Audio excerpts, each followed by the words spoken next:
Hey, True Believers, Englentine here with another First Appearance Friday, and this time, the comic book first appearance we are looking at is Power Girl. Power Girl was created by Gerry Conway, by the way. This is his second creation I've talked about. He did The Punisher as well, check that video out. And Rick Estrada, Wally Wood, and Paul Levitz. Those are some mighty fine comic book creating names to be attached to this young lady right here. She was created in 1976. See, it turned out that the DC Comics powers that be were a little nervous.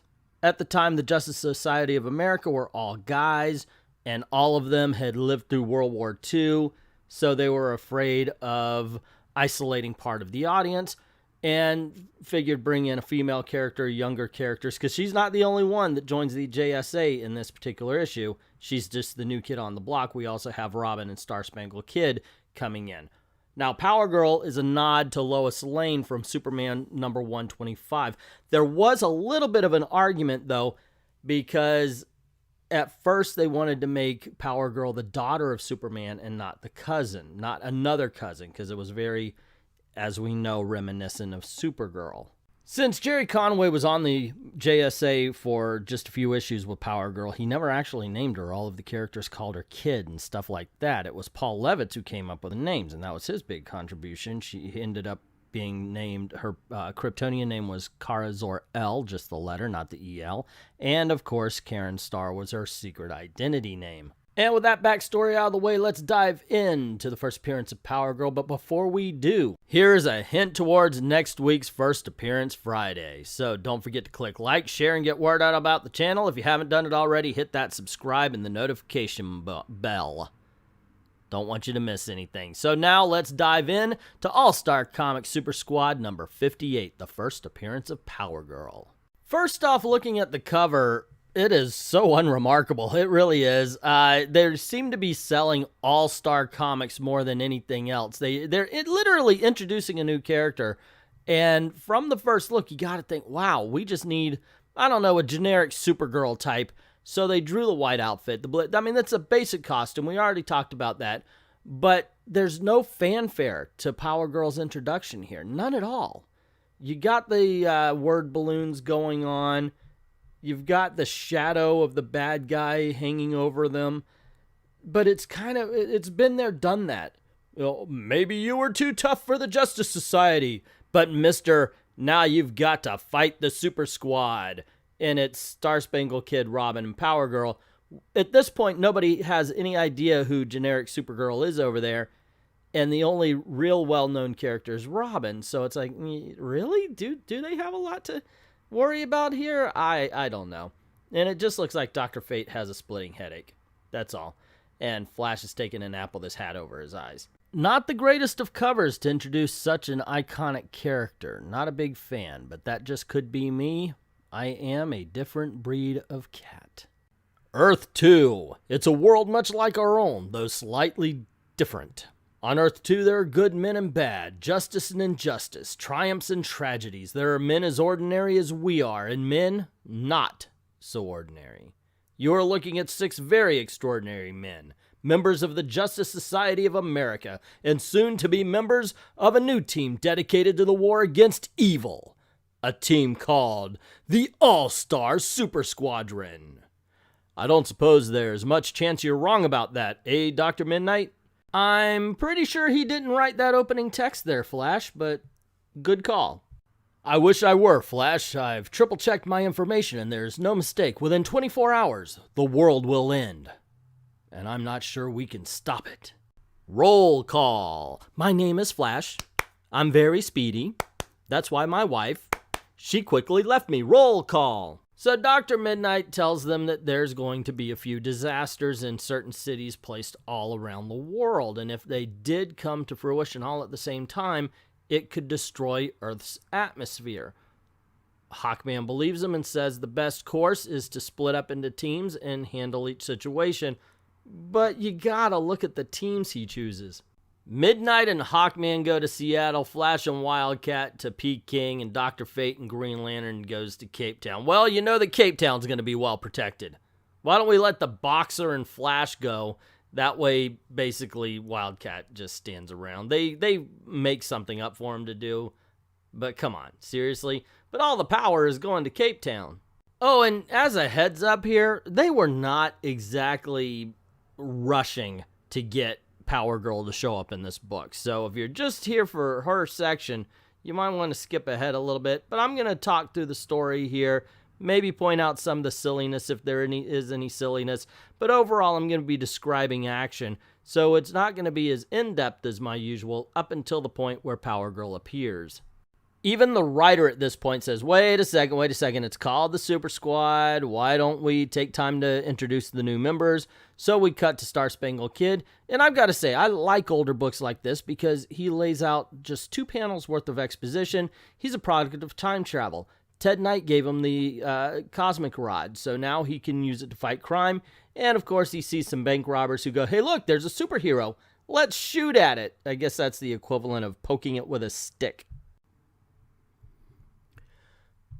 And so the Star Spangled Kid jumps into action using the energy of the cosmic rod to block their bullets and then fires it at them. And I have to say, this is a pretty good fight scene. You know, of course, the words are there. He's got the witty banter and everything. But there are 2 things taken out of context that could go very wrong here. Maybe I'm reading too much into it, but the bad guy yelling, "Our guns," he's making them go soft. Maybe for something else. I don't know. Might be an allegory. May just be about the guns themselves. However, that's not the worst part. Star Spangled Kid's head in the guy's crotch with the sound effect of chomp. Now, that's a little bit more than just an allegory. He's biting a dick right here. And just to prove that he's biting a dick right here is not just the word chomp. It's the fact that on the next page, he's looking quite ashamed of it. Actually, he's lamenting the fact that after all the action is over with, he still remembers that he has to go home and that home is 20 years ago. And while he's lamenting the past and you get a little character study, there's an earthquake that hits. We see him save a woman and her baby. And then as he's saying that, well, he could stop the earthquake with a cosmic rod if only he knew where he could start, that we see Hawkman and Dr. Midnight is actually watching him, trying to see what kind of job he's doing. And I kind of like that. Okay, let the new kid do his business. Let's see, and we'll only jump in if he needs the help. I thought that was kind of cool. And then we cut to where a peculiar space station silently swings in an orbit around the equator, providing a perfect headquarters for the man known as Brainwave. And man, what is up with your eyes? Holy Toledo, do you see those big googly eyes? Look, the costume kind of looks Jack Kirby-ish, but what the is up with the eyeballs? Holy Toledo. That is just weird. Brainwave. Once he was a man named Henry King, a man with strange abilities, strange powers over the minds of other men. Things have changed. He still has the power over men, but quite apparently, he's no longer Henry King. For years I languished. I don't know why this accent, guys. You know me in accents. For years I languished in prison. I lived in darkness and the misery where they, the Justice League, put me. So many years apart from humanity. Alone in a solitary cell, unable to touch beauty, unable to see beauty, unable to know beauty. Wow, he's really digging on a girl named Beauty. Other than that beauty I conjured in my mind. Bow chicka bow wow, chicka chicka chicka bow chicka bow bow.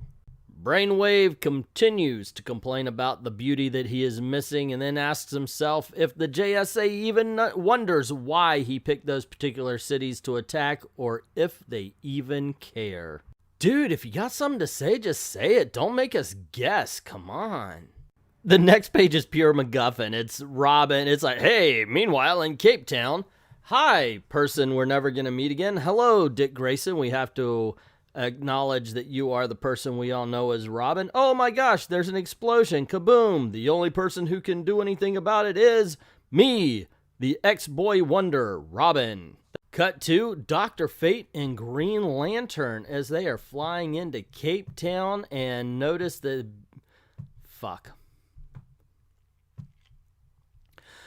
Cut 2, Dr. Fate and Green Lantern. If the world were a nice, neat place where things occurred in an orderly fashion, Dr. Fate and Green Lantern would have arrived moments ago, in time to witness the explosion we've just witnessed, and perhaps even to counteract its effect. Unfortunately, folks, the world isn't a neat and orderly place, and our two JSAers have just swooped into town, right into the center of a catastrophe. And they quickly assess the fact that it cannot in any way, shape, or form have been a natural disaster. The gas is composed of fluorocarbons, the outlawed inert gas which destroys the Earth's ozone layer. Manufacturers once used it in aerosol cans before the government learned about its deadly effect and stopped its production. Anybody else get visions of brainwaves firing some aerosol cans into a bomb? Dr. Fate and Green Lantern get to work on dispersing the gas and then realize that neither one of them are smart enough to figure out a permanent solution, so Green Lantern just builds a green construct cork and plugs the fissure up with it when they notice Robin laying nearby. They revive Robin and then quickly, backhandedly accuse him of causing the explosion and spreading the gas. When Robin starts to protest, the pressure from the cork, from underneath the cork, blows it out of the fissure. That knocks out Dr. Fate and Green Lantern. Robin quickly puts his nose filters in, and we cut to, instead of returning immediately to Robin, we're going to switch to another scene on the opposite side of the world. The place? Peking. The problem? An inexplicable newborn volcano. The heroes? Earth's 2 Flash and Wildcat. All right, Wildcat, I'm gonna get these people out of here pronto. You stop the volcano. One more reason to fire Hawkman as the leader. If he had split up Dr. Fate and Green Lantern, you may have had one person on this team that could easily stop a volcano. Except I'm wrong, because in the next 2 panels, we see Flash and Wildcat surprised that over there's a volcano. There can't be a volcano. And then Flash says, hold on, get yourself some transportation. I'm going to need freedom of movement to fight this battle. And we see Wildcat literally steal a motorcycle from under somebody. Yeah, you're heroes, ladies and gentlemen.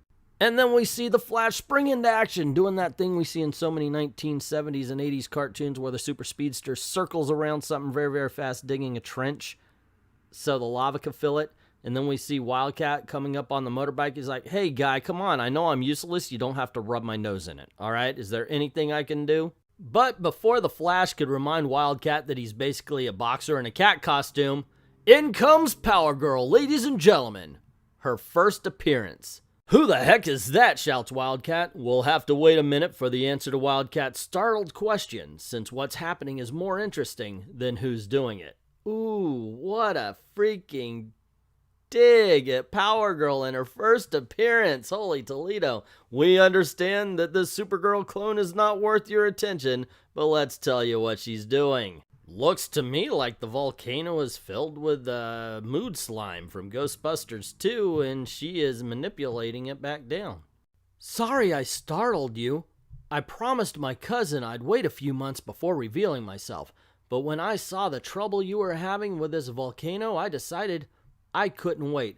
Whoa, girl, one step at a time, okay? First of all, what's up with your boobs? You have no cleavage, so are they like coming right out of your rib cage? Are they pointed to a side for a reason? What's going on with that? Yeah, and what about an introduction, sister? You could call me Power Girl, Wildcat. It's as good a name as any other, and it won't confuse me with my cousin. His name you already know. It's Superman. Oh, it's okay. It's okay. Your boobs are back to normal. That's fine. So, Superman, you say? I thought all of his relatives died on Krypton years ago. It's a long story, Flash, and, well, there's no time to dwell on it. Now look! And Wildcat springs immediately to action, happy to show that he's not completely useless, but then Power Girl takes care of the entire army with one stomp of her foot. Ah, come on! I'm starting to feel like a mascot here, you show-offs. Actually, this does not dissuade Wildcat from taking a heck of a lot of pleasure out of beating the hell out of Asian people about 1.5 feet smaller than him. After he's done, he says, now, what were you saying about a crisis? I know all about the disaster game the JSA is playing, and I've got a good idea who's behind it and where he's located. Very interesting. Care to tell us how? Let's simply say a lady with powers like mine gets around. Bow chicka bow bow wow waka waka bow chicka down bow don chicka chicka down chicka bow bow. The point is, the disasters, they're decoys, designed to weaken you in a way I haven't figured out yet. In Seattle, Hawkman and Dr. Midnight are allowing Star Spangled Kid to handle the disasters, while in Cape Town, Robin is fighting a menace neither Dr. Fate nor Green Lantern could defeat. By the same token, I did the work while you stood by almost helpless. Damn! So Power Girl suggests that the three of them go and join the other heroes and help them with their disasters. The emasculated men have no other recourse but to agree with her. Under protest, Power Girl whips Wildcat up into the air. Of course, he's still complaining, and she says, hey, and I'm paraphrasing here, don't worry about it. You've got new people here. Don't consider yourself a member of the JSA anymore. You're a member of a super squad. And then he asks, well, you know, if you know who's causing all this damage, who is it? And she says, his name is Brainwave, which, okay, we found that out a few pages back. But how did she know? I guess we'll find that, or we are supposed to find that out in the next issue. Anyway, gang, there you go. The very first appearance of Power Girl. I am pleasantly surprised at All-Star Comics number 58. It was enjoyable. It was pretty good. It was harder to pull some jokes off on this book than it has been in books in the past. There is some silliness to it. I didn't care for the way Robin was introduced to the book, but otherwise, it was pretty solid. Good time. How about you, though? What did you think of the first appearance of Power Girl? Let me know in the comments below. These videos do not get views, so I definitely need the interaction. If you are watching, please just put down a, hey, that was awesome, that was shit, that was crap, whatever, why do you waste your life? Let me know in the comments below. Also, if you like these videos, please, by all means, click like, share, subscribe, hit that notification bell and the subscription. And there are going to be some videos popping up here just like them on different heroes. So if you haven't seen them already, keep this train rolling, and I hope you enjoy. Don't forget to go on over to Patreon or to Ko-Fi. Drop $1 in the till. Help me keep making videos for you. Like, thank everybody who's already done that. And to everyone, all of the true believers, thank you very, very much for watching.